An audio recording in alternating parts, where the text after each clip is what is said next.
রাজনীতিতে আজকে ব্রাহ্মণবাড়িয়ায় তুলকালাম কাণ্ড হয়েছে। আজকে মানে এই ভিডিওটা যখন দেখছেন তখন বলতে হবে যে 12ই মে এই তুলকালাম কাণ্ডটা হয়েছে।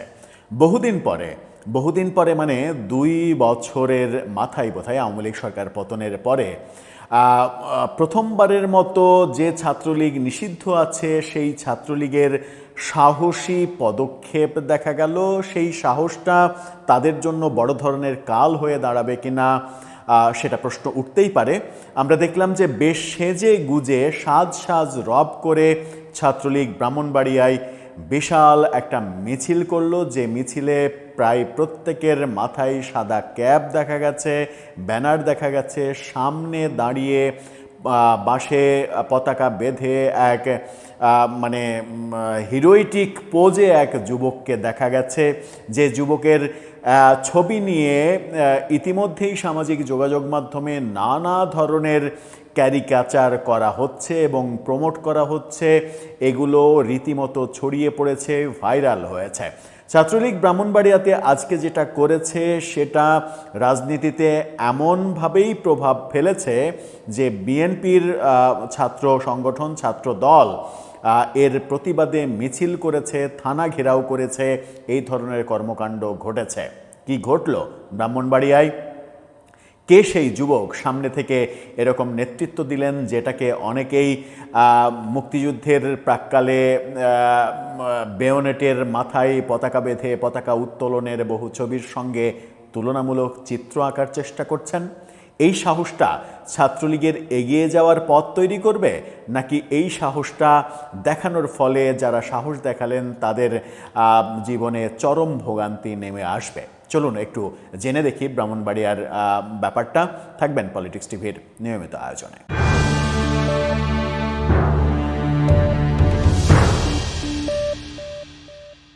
দর্শক, বলছিলাম নিষিদ্ধ থাকা যে ছাত্রলীগ, সেই ছাত্রলীগ আজকে ব্রাহ্মণবাড়িয়ায় তুলকালাম কাণ্ড ঘটিয়েছে। সাজ রব করে মিছিল করেছে। এতদিন তাদের বিভিন্নভাবে বিচ্ছিন্নভাবে 10, 15, 20 জন, 50 জনের ঝটিকা মিছিল দেখেছি সারা দেশে বিভিন্ন জায়গায়, রাজধানী সহ বিভিন্ন জায়গায়। কিন্তু ব্রাহ্মণবাড়িয়ায় এই জায়গায় ছাত্রলীগের এই ধরনের সাজ রব করে মিছিল, যে মিছিল মনে হচ্ছে পুরো একটা পরিকল্পিত মিছিল, সেই মিছিল তারা করার সাহস থেকে অর্জন করলো, সেটা একটা বড় ব্যাপার।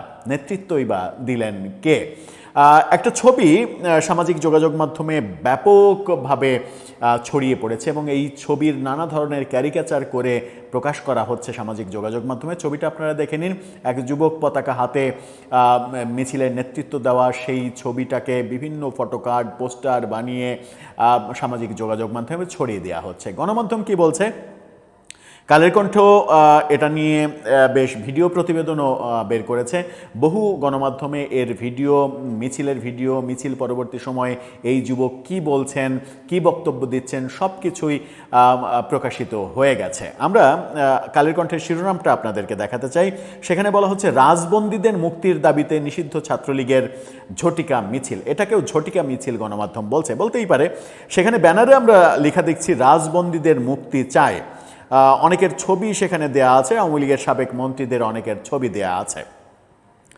বলা হচ্ছে, ব্রাহ্মণবাড়িয়ায় রাজবন্দীদের মুক্তির দাবিতে ঝটিকা মিছিল করেছে ছাত্রলীগের নেতাকর্মীরা। মঙ্গলবার এলাকার পূর্ব মেড্ডার কোকিল টেক্সটাইল মিল এলাকা থেকে মিছিলটি শুরু হয়ে সমাজসেবা অফিসের সামনে গিয়ে শেষ হয়। পৌর ছাত্রলীগের নেতা লিমন আল স্বাধীনের নেতৃত্বে এই মিছিল করা হয়। তার মানে ওই যুবকের নাম লিমন আল স্বাধীন। মিছিলের ব্যানারে সাবেক গৃহায়ন মন্ত্রী মুক্তাদির চৌধুরী, সাবেক আইনমন্ত্রী আনিসুল হক সহ কয়েকজনের ছবি ছিল। বেশিরভাগের মাথায় টুপি ও মুখে মাস্ক থাকা মিছিলকারীরা জয় বাংলা স্লোগান দিয়ে দেশের বিভিন্ন কারাগারে থাকা রাজবন্দীদের মুক্তি দাবি করেন। এ ব্যাপারে ব্রাহ্মণবাড়িয়া সদর থানার ভারপ্রাপ্ত কর্মকর্তা শহীদুল ইসলাম সাংবাদিকদের জানান, মিছিলের খবর পাওয়ার পরই পুলিশ ঘটনাস্থলে যায়। এর আগেই তারা চলে যায়। নিষিদ্ধ ছাত্রলীগের মিছিলে অংশগ্রহণকারীদের শনাক্ত করার তথ্য সংগ্রহ করা হচ্ছে। তাদের উপস্থিতি, কারা উপস্থিত ছিল সেটা নিশ্চিত হয়ে তাদেরকে গ্রেপ্তার করা হবে, এরকম ভাষ্য স্থানীয় ওসি দিয়েছেন। সেরকম ভাষ্য তো পুলিশের এটা কর্তব্যের মধ্যেই পড়ে, কারণ ছাত্রলীগ এখন নিষিদ্ধ আছে, তারা কোনো কর্মকাণ্ড করলে সেটা আইনের ব্যত্যয় হবে, সন্ত্রাস বিরোধী আইনে তাদের বিরুদ্ধে মামলা হবে। সেগুলো জেনেও এই যুবক যিনি এই মিছিলের নেতৃত্ব দিলেন, সেই মিছিল লিমন, সেই মিছিলের নেতৃত্ব দেওয়ার সাহস এবং তার যে বডি ল্যাঙ্গুয়েজ, আজকে বিভিন্ন ভিডিওতে, কালের কণ্ঠেই বিভিন্ন ভিডিও আমি দেখেছি, তার যে বডি ল্যাঙ্গুয়েজ, সেই বডি ল্যাঙ্গুয়েজ কিন্তু বেশ মানে সাহসী বডি ল্যাঙ্গুয়েজই মনে হয়েছে। কারণ আসলে রাজনীতিতে সাহসটা প্রয়োজন। আওয়ামী লীগের প্রধান নেতা যিনি বঙ্গবন্ধু শেখ মুজিবুর রহমান, তিনি তার জীবনে 4600 দিনেরও বেশি কারাগারে কাটিয়েছেন।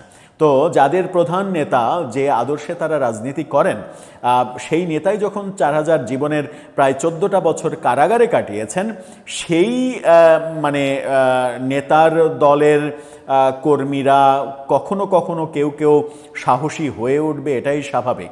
এখন দেখার বিষয় যে তারা যে কর্মকাণ্ডগুলো করেছিল, যার জন্য তাদেরকে নিষিদ্ধ করে রাখা হয়েছে কিংবা কার্যক্রম নিষেধাজ্ঞা দেওয়া হয়েছে, সেগুলো থেকে তারা কতটা দ্রুত উতরাতে পারে। কিন্তু এই ঘটনাটা ব্রাহ্মণবাড়িয়ায় তারা ঘটানোর পরে টনক নড়েছে ছাত্রদলের। ছাত্রদল পাল্টা মিছিল করেছে, থানা ঘেরাও করেছে, মানে একটা মানে লিগ ধরে ধরে মানে মিছিল যা হয় বাংলাদেশে, সেই মিছিল, সেই ভিডিও আমরা গণমাধ্যমে দেখেছি এবং সেই ভিডিও বিএনপিপন্থী অ্যাক্টিভিস্টরা সামাজিক যোগাযোগ মাধ্যমে দিচ্ছে, সেটাও দেখেছে।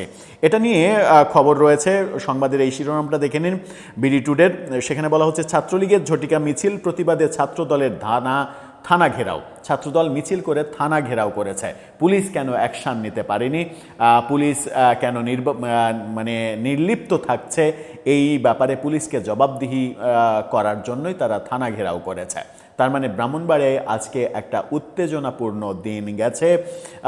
প্রধান যে ব্যক্তি ছাত্রলীগের মিছিল করার নেতৃত্ব সামনে থেকে যিনি দিয়েছেন, লিমন, আমার মনে হয় যে তার মানে গ্রেপ্তার হওয়াটা এখন সময়ের ব্যাপার হয়ে গেল। এখন দেখার বিষয় এই সাহসের পুরস্কার তিনি ভবিষ্যতে কিভাবে পান। এবং এই যে সাহসিক ঘটনাটা ঘটালেন, সাজ রব এনে এই মিছিলটা করলেন, এই মিছিলটা সারা দেশে একটা বার্তা দিতে পারে কিনা। এবং সাম্প্রতিক সময়ে এই ধরনের সাজ ব্যাপার কিন্তু ছাত্রলীগ কিংবা আওয়ামী লীগের কোনো কর্মসূচিতে আমরা দেখিনি। তাহলে কি ছাত্রলীগ কিংবা আওয়ামী লীগ মনে করছে ব্রাহ্মণবাড়িয়া থেকেই তাদের নবযাত্রা শুরু হচ্ছে? আপনার মন্তব্য জানিয়ে লিখতে পারেন আমাদের কমেন্ট বক্সে।